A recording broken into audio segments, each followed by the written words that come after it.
Merci chers membres de la communauté. Merci de nous retrouver encore aujourd'hui dans notre espace pour partager les infos. En tout cas, merci.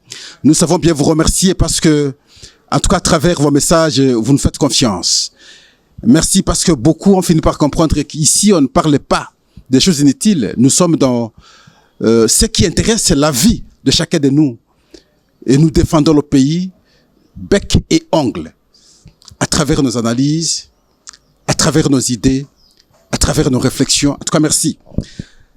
Nous avons quelques informations aujourd'hui. Avant d'aborder les questions d'analyse, nous inversons exceptionnellement. La première information, c'est des véhicules Land Cruiser transportant les éléments de M23. Nous sommes dans le Sud Kivu, sont tombés dans l'embuscade tendue par les Wazalendo dans le village Toyota, à 13 km de Bukavu. Bilan provisoire jusqu'ici, 27 corps sans vie. Un bilan qui n'est pas encore, en tout cas présenté par le M23, mais ici c'est les Wazalendo qui présentent ce bilan, au moins 27 corps. Les corps ici, bien entendu, les corps de M23, les corps de Rwandais. En tout cas, merci. Alors, nous avons quelques questions d'analyse aujourd'hui. La première, c'est le lancement de la table ronde sur le génocoste par le président de la République, Félix-Antoine Tshisekedi. Et il a annoncé à l'occasion la mise en place d'un groupe d'experts pour évaluer les crimes de masse commis en République démocratique du Congo. Et c'était le lundi hier, alors le 31 mars 2025. Génocoste congolais. Par génocoste, entendez, le génocide motivé par l'exploitation des ressources naturelles congolaises. Très bonne idée parce que lorsque nous regardons ce qui se passe au Rwanda avec le génocide qu'ils ont connu en 1994, ils responsabilisent pratiquement la France. Ils irresponsabilisent la Belgique. Ils irresponsabilisent les États-Unis, ils responsabilisent l'ONU. C'est comme ça que vous voyez, tous ces pays et cette organisation sont dépendants. Ils se sentent culpabilisés. Et le Rwanda a monté un mémorial où il a su exposer les crânes des personnes fauchées lors du génocide en question. Et quand les gens passent par là, c'est la pitié, c'est la sympathie qu'ils ont face aux Rwandais. Et cette question nous intéresse pour des analyses. Et en même temps, nous allons parler des 3 dossiers ouverts par la Cour pénale internationale contre ceux qui ont commis des crimes.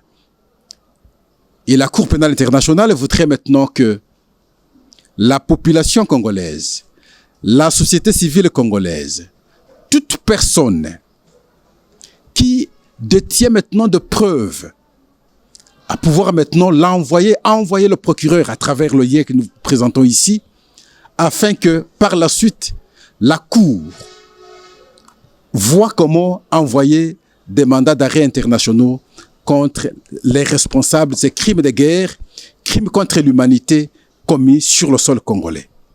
Ça ne peut pas rester impuni. En tout cas, non. La troisième question d'analyse, c'est l'évolution positive maintenant du dossier. Quel dossier? Le contrat sur les minerais entre la République démocratique du Congo et les États-Unis. Une délégation américaine arrive en RDC dans quelques jours. Une délégation congolaise devrait également se rendre aux États-Unis dans quelques jours. Le président Tshisekedi est attendu également aux États-Unis dans quelques jours. Finalement, c'est pour finaliser, en tout cas, le contrat afin que sa matérialisation commence déjà. En tout cas, merci. La quatrième question d'analyse, c'est la mort. Est-ce qu'il faut parler de la mort au sens normal? Le policier qui a été fauché par ses collègues policiers. des éléments plutôt commis à la garde de la première ministre.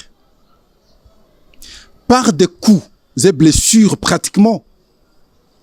Et le policier est décédé. Le policier, un brigadier de la première classe qui s'appelle Kabeya Senda Fiston. Je me dis heureusement qu'ils sont Louba. S'il était d'une autre tribu, je ne sais pas comment les gens allaient analyser. Et il a été fauché, mort par la suite, à travers ou sinon à cause des coups et blessures reçus. Pour avoir fait quoi? Rien du tout, parce qu'il régulait normalement la circulation. Le cortège de la première ministre était au sens contraire.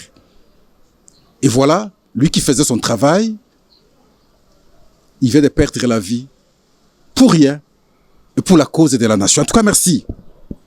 N'allez jamais ailleurs. C'est ici que nous devons, en tout cas, chaque jour échanger, parler nation. Et voilà, une fois de plus, aujourd'hui, on se retrouve pour parler nation. En tout cas, merci. La première question d'analyse. Le lancement de la table ronde sur le génocoste par le président de la République. Et à l'occasion, il a annoncé la mise en place d'un groupe d'experts pour évaluer les crimes de masse commis en République démocratique du Congo. Comme nous vous avons dit, par génocoste, attendez, le génocide est motivé par l'exploitation des ressources naturelles congolaises. À cause des minéraux, on tue les Congolais. Et finalement, on obtient des minéraux de sang. Il y a une date convenue, la date du 2 août. C'est la date où les Congolais vont commencer maintenant à commémorer. En tout cas, ces différents crimes qu'on a commis sur le sol congolais. Et moi, Pascal, je dis bravo, monsieur le président de la République. Pourquoi je dis bravo? Parce que là, nous aussi, nous serons à mesure de construire un mémorial. Et nous allons exposer, par exemple, les crânes des personnes qu'on a tuées sur le sol congolais, les photos qu'on possède sur les différents massacres, et cela permettra que les visiteurs, les gens d'ailleurs, lorsqu'ils vont venir au Congo, ils verront ce que les Rwandais ont déjà posé comme crime, ou commis comme crime, posé comme mauvais acte aux Congolais, et à ce moment-là, ils peuvent aussi avoir la sympathie des Congolais, la pitié aux Congolais, de la même manière qu'ils ont souvent lorsqu'ils sont au Rwanda, une fois arrivés au mémorial des Rwandais. Je dis merci, pourquoi? Parce que dans le passé, on n'a pas su penser à ça. On aurait l'impression qu'ils étaient en intelligence avec ceux qui nous massacrent aujourd'hui. Mais nos crimes ne peuvent pas être, en tout cas, passés comme ça, inaperçus. Et sans jugement, sans justice. C'est inadmissible. Il y a eu des massacres, des Kishiché. Il y a des massacres de Bambo et Mwezo. Il y a des massacres de Goma. Et à Goma, moi, ici, je parlais de génocide. Pourquoi? Parce que j'ai considéré que les militaires rwandais qui sont venus jusqu'à Goma lors de cette occupation ont ciblé la communauté et ont tué librement les Congolais avec objectif dans la politique de déportation, comme nous vous avons dit, autant qu'ils ont fait dans plusieurs villages. Ils ont chassé les gens, ils ont tué les gens, et ils ont pris maintenant leurs outils et venir maintenant les installer dans ces villages et donc en remplacement de la communauté congolaise. À Makobola, il y a eu des massacres. À Kisangani, il y a eu des massacres. À Bukavu, il y a eu des exécutions sommaires sur les enfants dans des camps. Il y a un village au nord Kivu où on a tué pratiquement tous les fidèles qui étaient en pleine prière à l'église. À Bukavu, on a incendié les gens dans un bar et on a tué les gens à bout portant. À Goma, on est allé dans un hôpital. Il y avait des malades, des blessés. On les a tués à bout portant. Tout ça s'appelle des crimes de guerre, crimes contre l'humanité. Ces crimes ne peuvent pas être impunis. Et les responsables méritent en tout cas répondre de leurs actes devant la justice.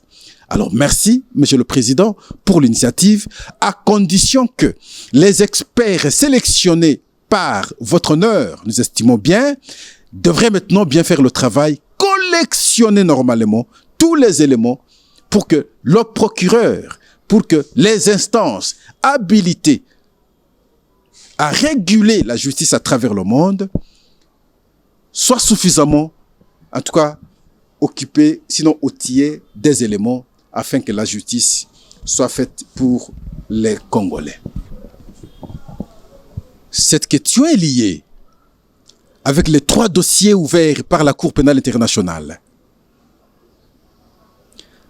Notamment, bien entendu, avec les tueries de Goma, comme nous avons dit ici, et des fidèles dans une église, comme nous venons aussi de dire pas longtemps, au Nord Kivu.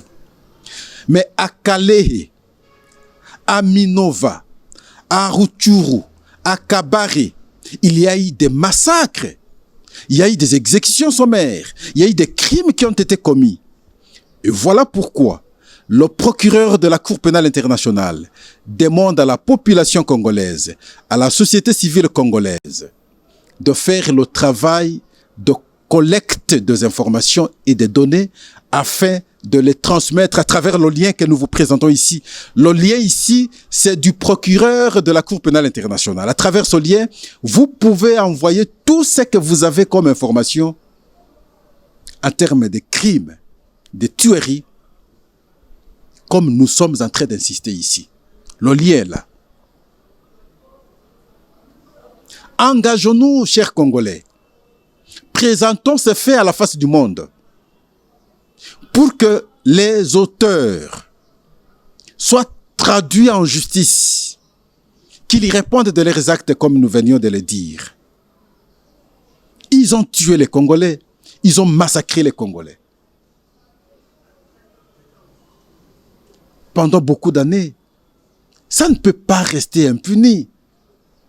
Nous avons l'occasion, nous devons être sérieux cette fois-ci, afin que l'honneur, l'image de la République démocratique du Congo soit ne fût-ce que soignée par les actes que nous devrons maintenant poser ici, exposer ces gens qui viennent commettre des crimes chez nous.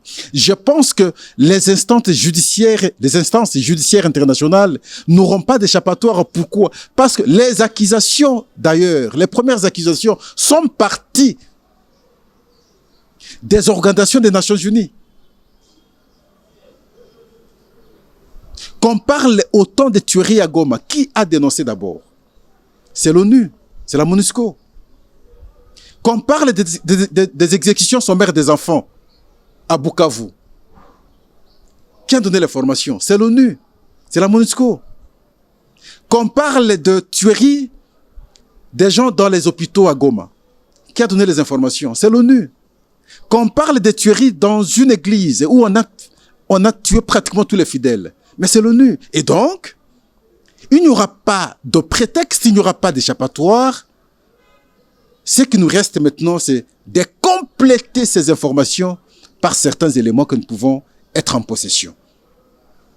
Et c'est une obligation, c'est un travail de chacun de nous, nous Congolais. En tout cas, merci. Merci, nous vous remercions.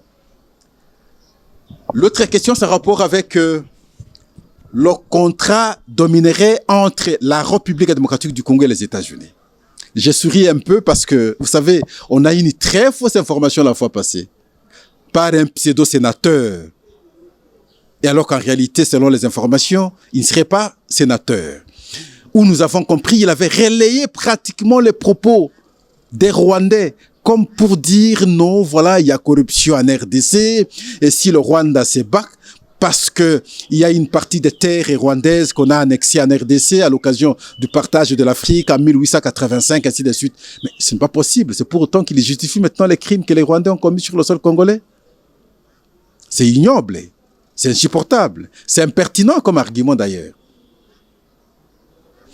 Et voilà, les Américains à ce stade ont envoyé une correspondance à Kinshasa pour informer que il y a une délégation les émissaires du président Trump, entre autres ici, Massad Boulos, accompagné des autres, vont arriver dans quelques jours à Kinshasa. Aussi, la délégation de Kinshasa est attendue à Washington dans quelques jours. Mais il faut aussi comprendre que le président de la République, Félix-Antoine Tshisekedi, est aussi attendu à Washington pour discuter de la manière dont les entreprises, les décisions politiques et les dirigeants américains peuvent collaborer pour contrer l'influence de la Chine et assurer le développement équitable et durable dans la région. Nous disons c'est une bonne idée parce que la collaboration avec la Chine, c'est limite dans les affaires. Nous pouvons avoir des problèmes, nous pouvons avoir des soucis de sécurité. La Chine n'intervient jamais. Et pourtant, nous avons besoin de l'appui sécuritaire pour que les affaires soient faites normalement. Et donc, de mon point de vue, je pense que la collaboration avec la Chine n'est pas très intéressante. Nous devons prioritairement d'abord chercher la sécurité et les affaires viennent après.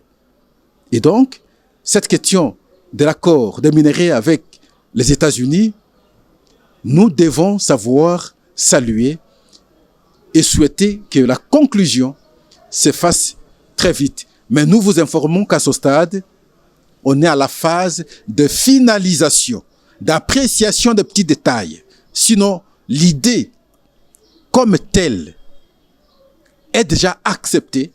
Et maintenant, on va passer plutôt à la dernière phase de la finalisation de l'accord. L'autre point, c'est le décès du brigadier de la première classe, c'est un policier, Kabeya Senda Fiston. Regardez l'image, d'abord, comment il est en train d'être torturé. Par qui? Par ses collègues policiers, commis à la garde de la première ministre.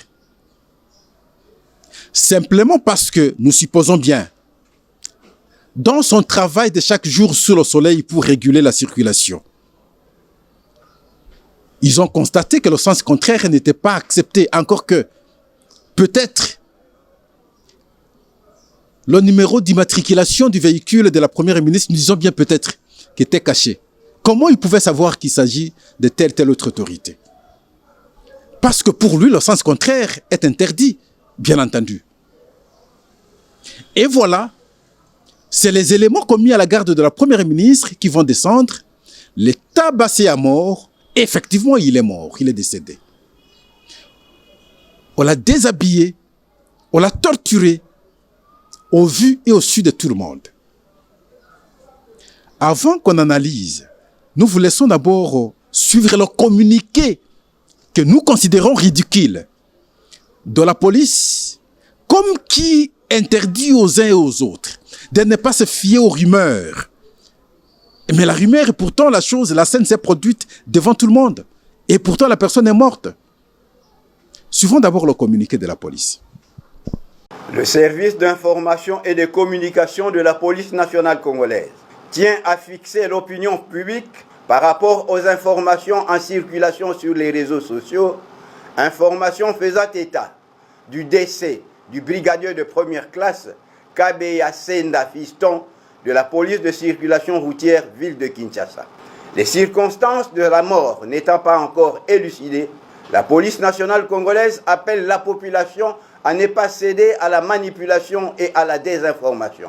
Car la justice militaire est déjà saisie de ce dossier et les enquêtes sont en cours pour identifier et appréhender les auteurs de cet acte odieux pour qu'ils puissent répondre de leurs actes. Par ailleurs, la hiérarchie de la police nationale congolaise présente ses condoléances les plus attristées à toute la communauté policière en général et à la famille du policier défunt en particulier. Ainsi fait à Kinshasa le 30 mars 2025, signé le directeur chef service d'information et de communication de la police nationale congolaise, Mavungu Mangoma Julien, commissaire supérieur principal. Ce communiqué est très vite contredit par le témoignage d'un autre policier de circulation routière qui a vécu l'événement. Nous supposons ici que c'est son collègue probablement, qui déplore l'agir des autres collègues simplement parce qu'ils sont avec la première ministre. Suivons alors le témoignage du collègue, du policier, bien entendu. Le Premier ministre a banni un sens unique. Tu penses que là, tu l'expliques Premier ministre à l'équipe. Tu monites dans 10 minutes, suite à Premier ministre Zongi, na major chef à sécurité Premier ministre, Bayenaye, Erbaya Kangi, collègue Nabisoana ya roulage, Kabe ya Senda, Bakangi, Batie Nakata dit Babani ko betaye, Baké na vers auditorat. À partir de l'auditorat, à Koufikuna lobby na ba 19 à Koufeli auditorat, ce que Bazue Bembe Baké na mona mort kaka Pokolo. Na minitio Bembe na mort kaka Pokolo. Na mort kaka Pokolo. Na kuma major wa kende ki ne Bembe wana eza na mort kaka Kombone pesa wana. Na mort kaka Pokolo. Et alors, ce dossier s'apparente, à notre point de vue, à ce qu'avait connu Jean-Marc Kabound la fois passée. C'était le sens contraire toujours. Jean-Marc Kabound, par la suite, parce qu'il s'est opposé à ce comportement qu'on considère comme inacceptable, il a vu un véhicule venir au sens contraire et voulant maintenant savoir si c'était qui. Et voilà, le problème a commencé, tout est parti de là et en fait de compte, et jusqu'à se solder par une séparation d'avec ses collègues d'hier du combat. Et cette fois-ci, c'est pratiquement la même chose avec le policier. Le sens contraire. Mais il doit savoir qui vient. Même alors, qu'il ait mal fait, la moindre des choses aurait été les prendre et l'amener maintenant aux instances pour qu'il soit auditionné, au besoin d'être sanctionné. Voilà pourquoi nous nous disons ici, Madame la Première ministre, votre démission est attendue parce qu'à travers le monde, ailleurs, des cas comme ça, vous avez la responsabilité morale. C'est supposé que l'encadrement n'est pas bien fait parce que ces gens sont entre vos mains. Quel genre de message vous leur dites lorsque vous êtes en déplacement avec? Mais nous dégageons un constat. À ce jour, à Kinshasa, il y a beaucoup de gyrophares. Tous les véhicules ont des gyrophares. Ils justifient cela par les embouteillages. Mais pire encore, la fois passée sur l'avenue de l'université, Pascal, j'étais au volant, j'ai failli faire même l'accident simplement parce que il y avait une moto derrière moi avec des gyrophares. Oh, une moto de 2 pneus, s'il vous plaît. Et nous étions un peu alignés, les véhicules. Il fallait maintenant laisser la place à la priorité qui était derrière nous. Qui passe finalement, c'est la moto avec des gyrophares. Mais c'est pas possible, quelle jungle. Et aujourd'hui, tous les véhicules ont des gyrophares. Vous regardez à l'intérieur, qui est là à l'intérieur? Il a quelle responsabilité? Il va où? Je m'en souviens à l'époque, on avait interdit des sirènes. On avait interdit, c'était une interdiction formelle, ne pouvait avoir des gyrophares que le président de la République, la première ministre, je crois, avec le ministre de l'Intérieur. Le reste, non. Ayez vos véhicules, normal. Aujourd'hui, on a créé même des systèmes de jeux de lumière dans les véhicules. Et les policiers, parce que ça effraie un peu, on ne connaît pas qui est dedans, le premier réflexe, c'est saluer. On salue la personne. Et lorsqu'on salue la personne, le deuxième acte qu'on pose, c'est chercher de l'espace pour que le véhicule la passe. Et pourtant, à l'intérieur, vous allez trouver une petite fille là. Elle est assise. Et monsieur là, il est assis. Mais il va où? Il fait quoi? Rien du tout. Mais le policier que vous avez tué là, il s'expose chaque jour sous le soleil, dans les conditions difficiles. Cela, nous ne disons pas que tout ce qu'ils font est bon. Non, nous savons dénoncer la tracasserie. Nous savons dénoncer les arrestations arbitraires. Nous savons dénoncer, mais nous ne pouvons pas oublier le sacrifice qu'ils font chaque jour sous le soleil pour réguler la circulation, pour faire le travail de l'État. Mais on ne peut pas le payer par son salaire. En tout cas, non. Tout sauf ça. Alors nous attendons, Madame la Première ministre, qu'un procès public soit organisé. Qu'un procès public soit organisé, que cela serve d'exemple aux autres. Nous voulons aussi, Madame la Première ministre, parce que nous avons déjà parlé de votre démission, que de nouvelles mesures soient prises pour que plus jamais de sens contraire, pour qu'on ne voit plus des véhicules à Kinshasa avec des sirènes, avec des gyrophares. Ce sera leur justice. Et nous souhaitons, Madame la Première ministre, que la femme du policier fauché par votre garde et l'enfant, je ne sais pas s'il a un ou deux, que cette famille soit prise en charge par l'État avec un contrat clair. Parce que ce meurtre, c'est un crime grave que vous aviez commis.